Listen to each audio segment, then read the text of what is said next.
The person who spends the first 5 to 20 minutes of the time we have slated trying to talk me out of starting to write their book right now.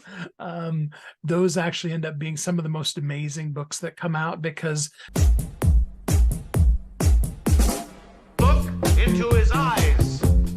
They're the eyes of a man obsessed by success. Eyes that mock our sacred institutions. Bedroom eyes, they call them in a bygone day. Sex desire is the most powerful of human desires. When driven by this desire, men develop keenness of imagination, courage, willpower, persistence, and creative ability unknown to them at other times.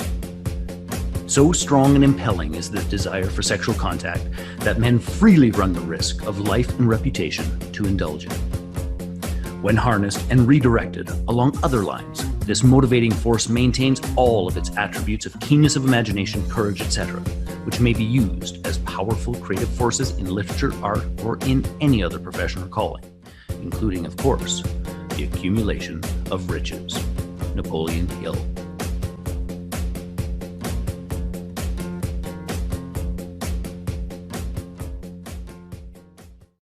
Welcome to the Little Blue Pill for Business podcast, where it's all about getting it up and keeping it up. And yes, we're talking about revenue and profits. And we all know that it's about the 6 inches between your ears. So I interview some of the hottest people in the industry that are blowing and going so that we can help you get in on some action. So if you like a little tongue in cheek and not just physically, you're in the right place. Today, I am in bed with my most amazing guest, Steve Kidd. Steve, thank you so much for being here today. thanks for having me, Michelle. Awesome. So give everybody the highlight of who you are and what you do for business. My name is Steve Kidd. I'm a third-generation minister and international best-selling author of 21 books and counting. But most importantly, I get to help people write, publish, market their books to bestseller and beyond. I am a marketing company, have been a marketing company since 1987. And with the 4,000 to 5,000 authors that I've worked with, that equates to several million people whose lives have been touched by what they put out into the world. Nice. I love that. So what made you decide to get into writing as a thing? Well, I'm a high creative. I've been writing and creating stuff my whole entire life, writing stories and books and making up things, when I was even a kid. And then in my young adult life, my late teens, early 20s, I was actually the lead singer in a Christian rock band. And I've written probably about 100 different songs. So when it came to writing, it just was always something that I guess I've always kind of done. Well, that's awesome. So who would you say now is your ideal client? Like who is most attracted to you? Oh, you, of course. Oh, thank you. Other than me in particular. It's ironic that you actually asked that because, my perfect client is typically a woman. She's been in corporate for a while. Many of them have master's degree or higher level education. And then she left corporate and now has had her own business for 3+ years, has reached a point where she is profitable and is doing the things that, we now know she's going to have that business versus just trying it out. She is really officially a business. And I suppose even more importantly than that, it's somebody who really wants to change the world and make a difference in this world. Nice. Love that.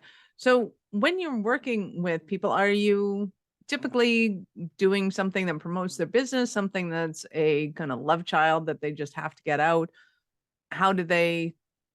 What typically would somebody be writing when they're working with you? Because I'm a marketing company, I'm always thinking about how best to market their company. What can we do to promote who they are and what they do into the world?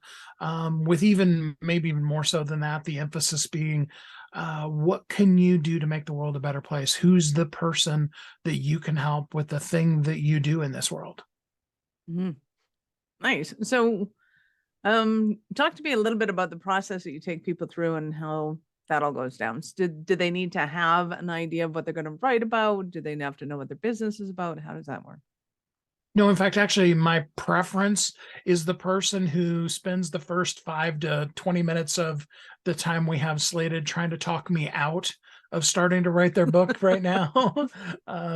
Those actually end up being some of the most amazing books that come out, because then they have no preconceptions that we have to move through. But we do first, before we do the writing session, we do a strategy session to talk specifically about who your ideal client is, what they need, and what you do in this world, can help them. We talk very specifically about taking a point, making that point really clear, and then giving them a clear action from that point, rather than dumping everything we know on a person the very first time we see them. And then we go into that writing session, and I encourage people to use speaking to write. We do on Zoom, and just have what is going to feel for them like a very casual conversation. There is actually purpose behind it, but it's better if you just feel like you're talking. In fact, perfect win is when the person says, "Does this make any sense?" Because then I know that we're getting out the right stuff, and that they're just lost in expression and saying what they are, rather than trying to put together a book, if that makes any sense. Absolutely, it does. So yeah, that's kind of how it starts.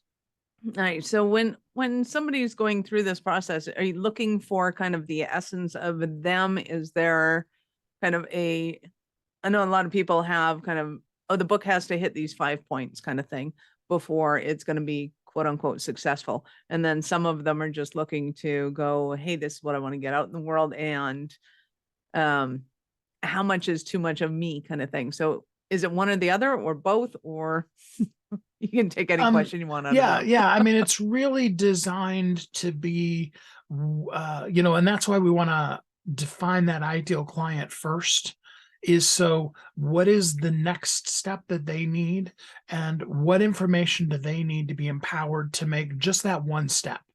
And so when we really understand where that client is, then we can really truly understand this is the next thing they need, and bring that just really simple one thing to them and help them take that step. And then, of course, at the end of the book, offer them, hey, when you're ready to take another step, I'd love to do that with you too.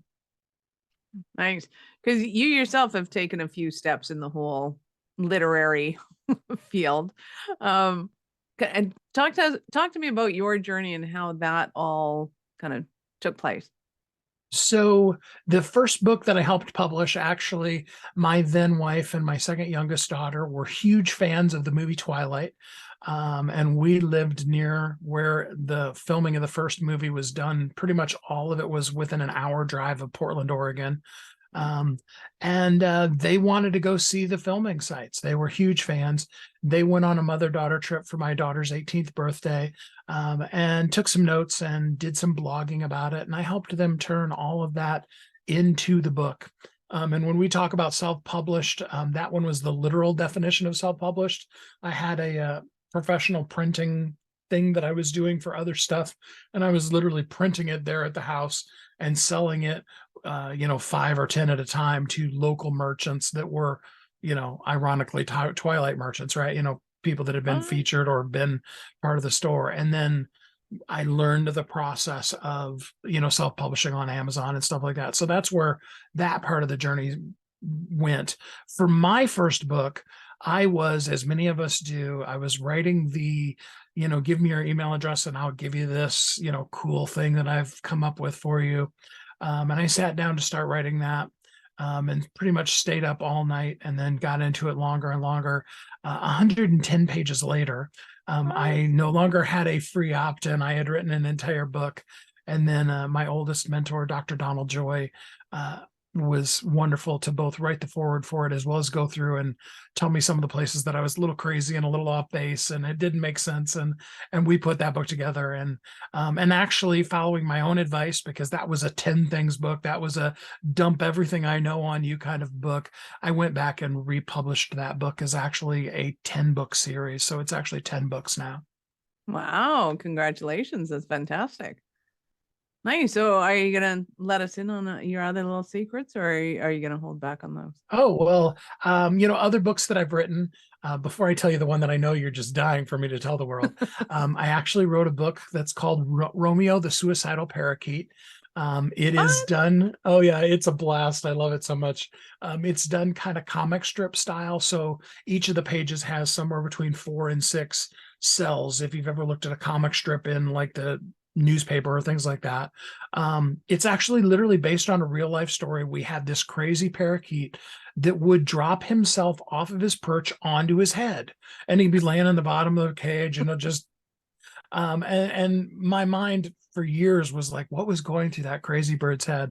And so during COVID, with all the craziness and all the other things that were out, I just put together, and some of them are a little bit political. Most of them are just really funny, and it's explaining why is this crazy bird trying to off himself by dropping himself on his head. So Romeo the Suicidal Parakeet, that one's a fun book. But then I also did write, and this is the one I know you wanted me to share.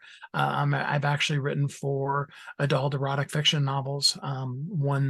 The first of it is a trilogy, and then the 4th book is actually taking a minor character in that series and taking the whole entire series again from his outside perspective. And he also actually meets the girl of his dreams and falls in love too. And so it's both highly erotic. So if you're offended by flat out sex, okay, let's not pull punches. If you're offended by that, when I launched the book, I did tell everybody, hey, look, this is highly graphically intense, and if you don't want to read that, then you don't want to read this book.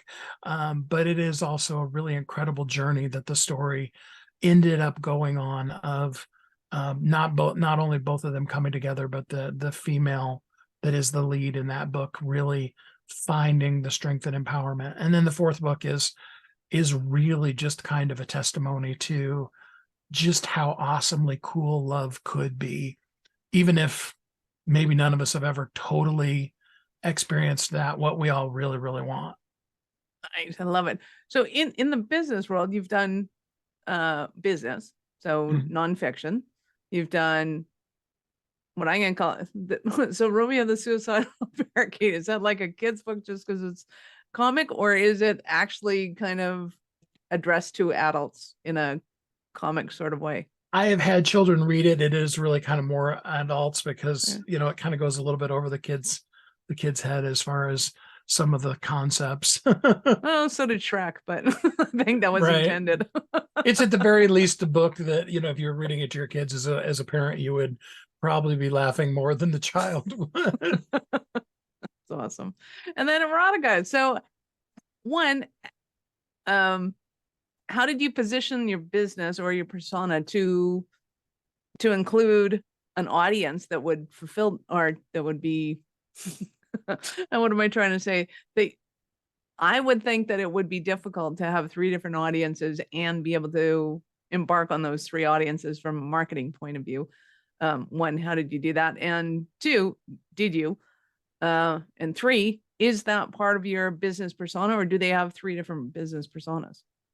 So the adult books are all done under a pen name. In fact, here and on your was the only times that I've ever actually admitted to anybody except for my close personal friends that it was me that actually wrote it. Even when I did the launch, it was the lady that wrote it. So nobody can, you didn't hear that, anybody, that's not really me. And so that is a totally different persona. Romeo was really just for fun.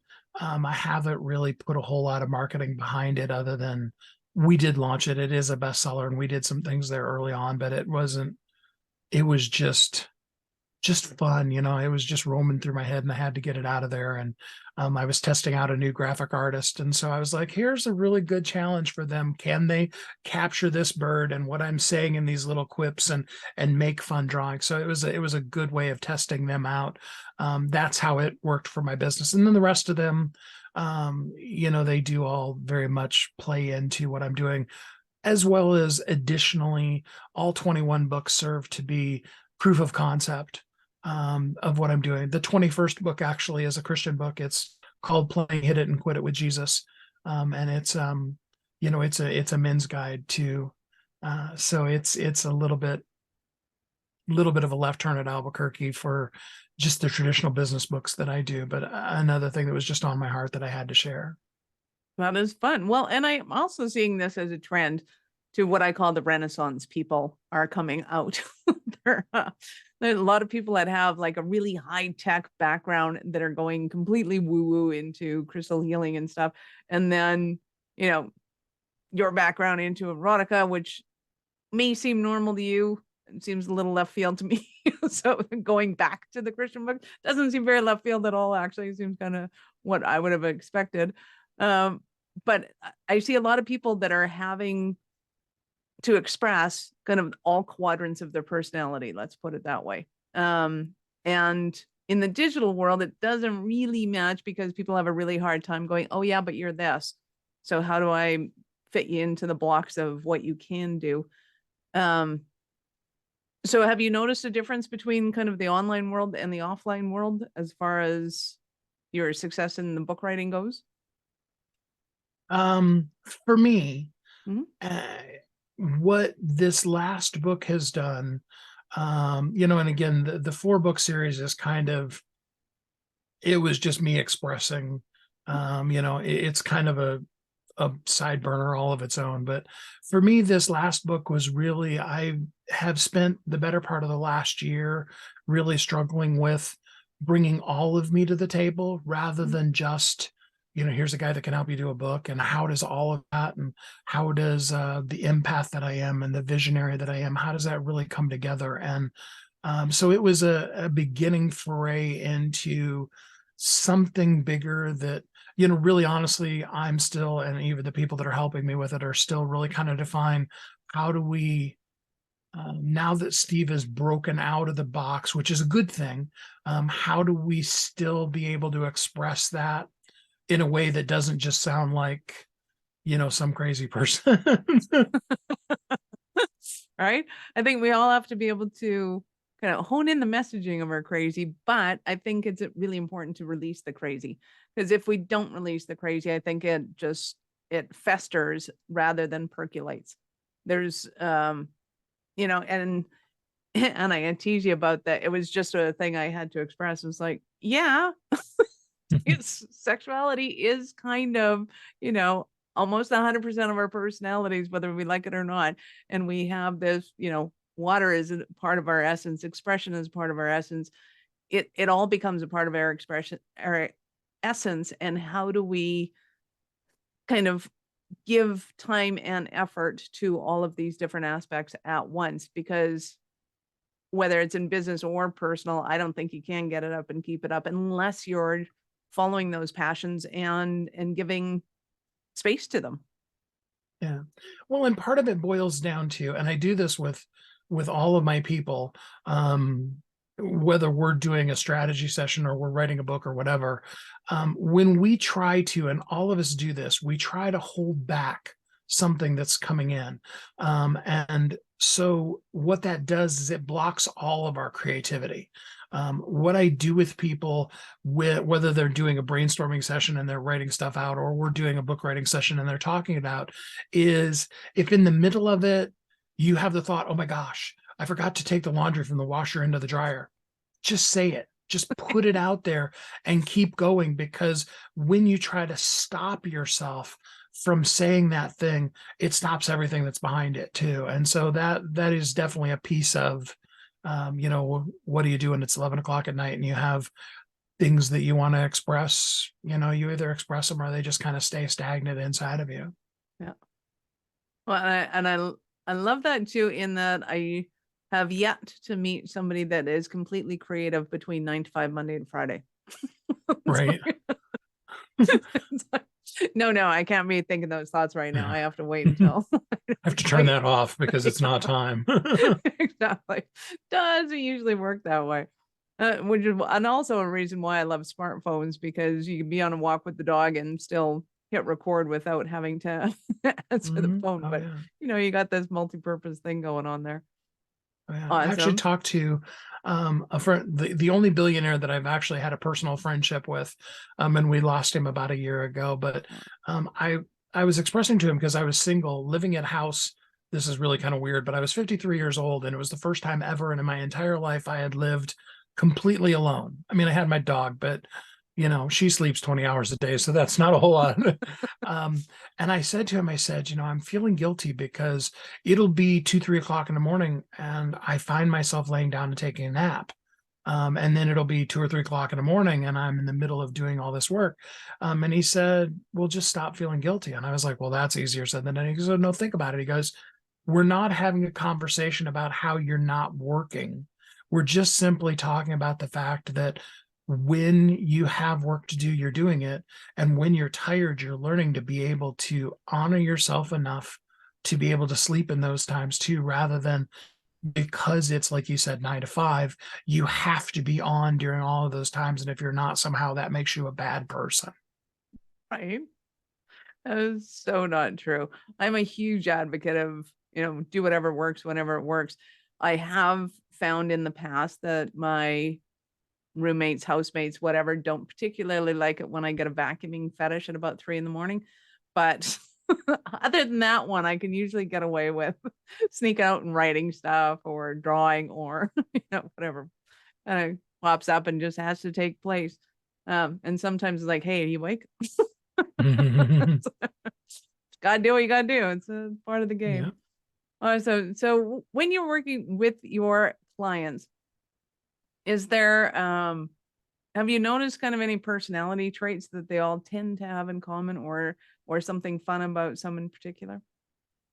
Well, now keep in mind that I've worked with so many of them that you name it, I've definitely worked with them. And it is definitely interesting to see how varied and unique certain people are, and how one person, like the concept of getting the content down and then editing the final content rather than critiquing whether or not the comma should go in the right place with every word you're saying.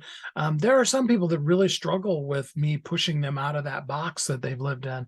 But I've worked with so many fun and interesting people. One of the authors that I worked with, his name is Dr. Dreon Birch.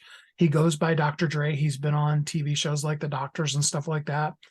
Interestingly enough, Dr. Dre, the rapper, tried suing him for using the name Dr. Dre. And he actually, Dr. Dreon Birch actually won the court case because his name actually is Dreon, and they don't even spell it the same way or anything. But like I said, I worked with Errol, my good friend that's a billionaire, started 47 businesses, and sold all of them for a profit of $1 million or more, the last few being $1 billion or more, with no failures. Most Wow. amazing person I've ever met. The only person I know that has in his entire business story has never had a failed business. And that isn't to say that there aren't times, because I helped him write his book, there weren't times when there was real struggles and when they were down and when the company was losing money, but he always found a way to bring that out and get to the point where, the exit point for him in that company was a profitability point. Wow. Yeah. That's impressive. So I can only but imagine that you might have learned a thing or two from helping him write his book. Oh, learned a thing or two. And he was such a great friend. One of those kind of guys that, I could message at like 10 o'clock at night and we'd both have conversations, but also one of those kind of people that when you talk to, it felt like in business, even though I've been in business, my whole life. 1987 is when I started the company officially as an adult. I felt like a kid pre-kindergarten being taught what a letter looked like, just so mind-blowingly awesome, the things he could teach. Wow, that is fantastic. So is that book still for sale and available? Yes. Errol's book, Errol Abramson, his book is called You Can Too. He literally wrote it. He was a 16-year-old street kid, literally eating food out of dumpsters because he was homeless. And, no parents, just himself, to the point where before he passed, one of the two companies he owned was a $10 billion a year company. And he wrote his whole book with only the idea of just telling people, it's like, look, I did it. Here's how I did it. You can do it too. Oh, that's awesome. That's fantastic. What a great story. Nice. So what are some of the stumbling blocks that somebody might be having listening to this going, oh my God, Steve, I need you so badly? The biggest thing for all of us boils down to the same thing in two different ways. Number one is everybody needs to be an author. Almost no one is a writer. Now, I've met a few really amazing writers, but very few people, if you sent them an email, 2 minutes later, you're going to get this well-articulated grammar and everything done, written out document. Dr. Joy was one of those kind of people that if you ask him a question, you didn't just get a, typical text response. You got full articulated thesis kind of responses. Very few of us are that person, but everybody needs to be an author. In fact, I can tell you from a marketing standpoint, you'll never maximize your marketing if you don't have not just a book, but a bestseller with it. The problem is that writing is very difficult for almost all of us. And so all of us end up getting stuck staring at a blank screen, staring at a blank piece of paper, being told by that paper, now be creative and interesting right now on demand because I told you to. And then we get locked up and then, years go by. I've even talked to one lady who's been quote unquote working on her book for 20 years. When we can just simply allow somebody to talk to us and help us be able to share, it's really cool.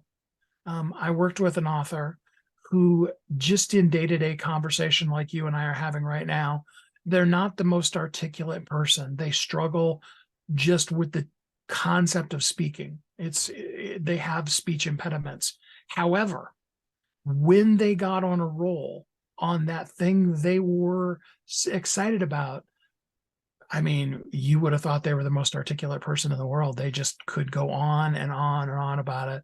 And that's really pretty much true for all of us. If we get into the heart of our passion, we can talk about that until somebody pulls our chain and makes us stop, and that's really what I would give you permission, if you're listening now, more than anything, is just allow somebody to talk you through it and get the content out of you, and then allow the people who really love putting commas in the right place be the ones to do that rather than stressing that out yourself. Absolutely. I love that. So how important would you say it is to have that emotional attachment to something versus having the 3 key learning points they're trying to get out? I think your passion is the heart and soul and core of all of it. Too many times we try to chase a trend because it's really cool right now.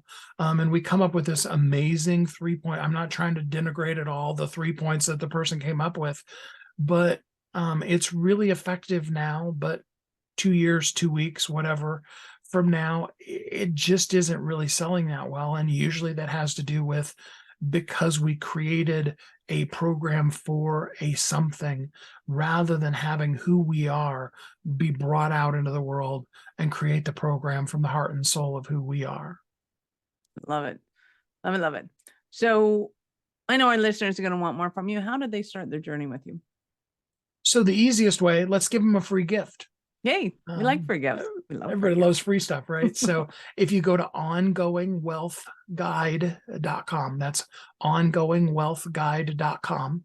If you go there, free gift, it's a 5-step program that is a guide to wealth. I'm going to actually call it abundance, meaning that it doesn't necessarily have to do with you open up the bank account and what the dollars are or aren't in there that particular day, but it's more about having a system for being able to really, truly create wealth and abundance and ongoingly have a process, which is very much based in marketing because I am a marketing company. And that's yours for free. And then actually on the thank you page of that, there's a link and you can schedule a free 15-minute session to talk with me about anything in your marketing in your book or anything I can do to help you out with. Love that. That is awesome. Thank you. That is super fun. So yes, of course, I'm checking that out, people.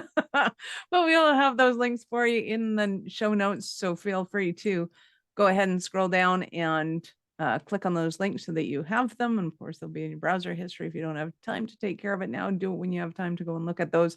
But in the meanwhile, keep listening because we're not done yet. So I get to ask you, at what point in life did you know that you're especially kind of crazy enough to think that you could become an entrepreneur? I've been an entrepreneur pretty much basically literally my whole life. I started selling at 5 years old. It's fun because my brother and I are actually remodeling the house we live in now. So I've told this story a million times, and he kind of gave me a little bit of insight into it. So at 5 years old, my parents had bought greeting cards and holiday napkins for my brothers to sell. And they very quickly discovered that they didn't really like sales and went and got jobs mowing lawns. But, 5, I could conquer the world, right? I said, can I go sell them? So my mom packages them up and figures, like most children, I'll go out for a couple of minutes, probably run around the yard. Maybe I'll talk to somebody, probably not, and then come back. Instead, I came back a little while later with an empty bag and a pocket full of money, and I've been in business ever since. My brother actually tells me the most annoying part of that was they would tell me, no, we've already gone to those people, and they said no. And I'd be like, that's okay. And I'd go up to the house and, of course, I was 5, and so the power of cuteness is a whole new sales So technique. you're way cuter there. Sales Yeah, advantage. Take I advantage walk of out with every sales- advantage you have, people. Absolutely. Every advantage. Yes. Oh my God, that's awesome. I love that story. That is great. So, and I also want to know, in your entrepreneurial experience across the board, have you had the opportunity to get your blooper reel done yet? Any bloopers in the blooper reel? I mean, I don't actually have them like on video in a reel. That would be a I'm lot of kidding. fun. Any fun ones that you can share with us, though? I mean, I've made so many bloopers in so many different places. There was one time, this one's so funny. So, as I said, I was the lead singer in a Christian rock band, and at the time we were practicing in a church. Now, my dad, my whole life, was a pastor, so the church was my yard the whole week, and then the people would come in on Sundays and play in my yard for a couple hours. All right. I'll tell you 2 stories. The first one, when I was little, my dad, one of the people came in and said, Pastor, you need to go out and see what your son's doing. I was standing at the entrance to the driveway to the church with a can, charging people to park in the parking lot because, it's my parking lot, right? Right. Many years later, like I said, when I was in the band, we were practicing in the church, and there was a great debate between both the members of the band as well as several members of the church as to whether or not I should be walking on the altar rail or not, and whether or not that was totally just absolutely sacrilegious or stuff. And it was so matter of fact to me that I was like, I didn't even know I was doing it. And some of them were so highly offended. But yeah, I suppose if you're really talking about my blooper reel, the different things that I have faux pod said. Somebody called me on one the other day. This is about a year ago. I was saying I'm prejudiced. I was actually meaning I'm biased. Okay. I was talking about, I think I was actually at that point back before my divorce, I was talking about my wife, and I was saying, I think she's amazing. Of course I'm biased, but I said I'm prejudiced. You can imagine how well that went over. But yeah, I mean, there's been lots of those. In fact, one of the best public speaking trainings I ever got was a person that said, just say it. If you mess up, hey, I messed up. And so if you go back and you listen to my radio show, Thriving Entrepreneur, it could almost be a drinking game. How many times I mess up a person's name and never get their whole name right. That's awesome. And that's usually why I don't say anybody's names. Right. Well, not everybody's my buddy. We're on a first name basis. That's how I'm taking it. Awesome. You have been absolutely awesome, Steve. Any last words for our peeps? I just want to remind everybody that the world is waiting on you. More importantly than the whole world, though, is there is some one person who will continue making mistakes until you share who you are and what you know thus far with the world. So for them, for you to take what you are and who you are and share that with the world. Don't let it slip. Maximize while it's today so that you can make the difference that only you can make in this world. I love it. Thank you so much for your time. I appreciate it, and I know how valuable it is. Thanks, Michelle. Peeps, this is Michelle Nedelec, your mistress in business. Thank you for being here with us today. Be sure to subscribe to the show and share with your friends. We love helping all of y'all get it up and keep it up. Till next time. Thank you for listening to the Little Blue Pill for Business podcast with your mistress in business, Michelle Nedelec. Why are you still here? Go to littlebluepillforbusiness.com and get your goodies. If you enjoyed the show, be sure to share it with somebody else that you know would enjoy getting it up in business after you subscribe to the podcast, of course, so you won't miss any future episodes. Now, check the notes for links. Oh, and only tell your wife if she's into this, entrepreneurship. And I'll see you both on the other side.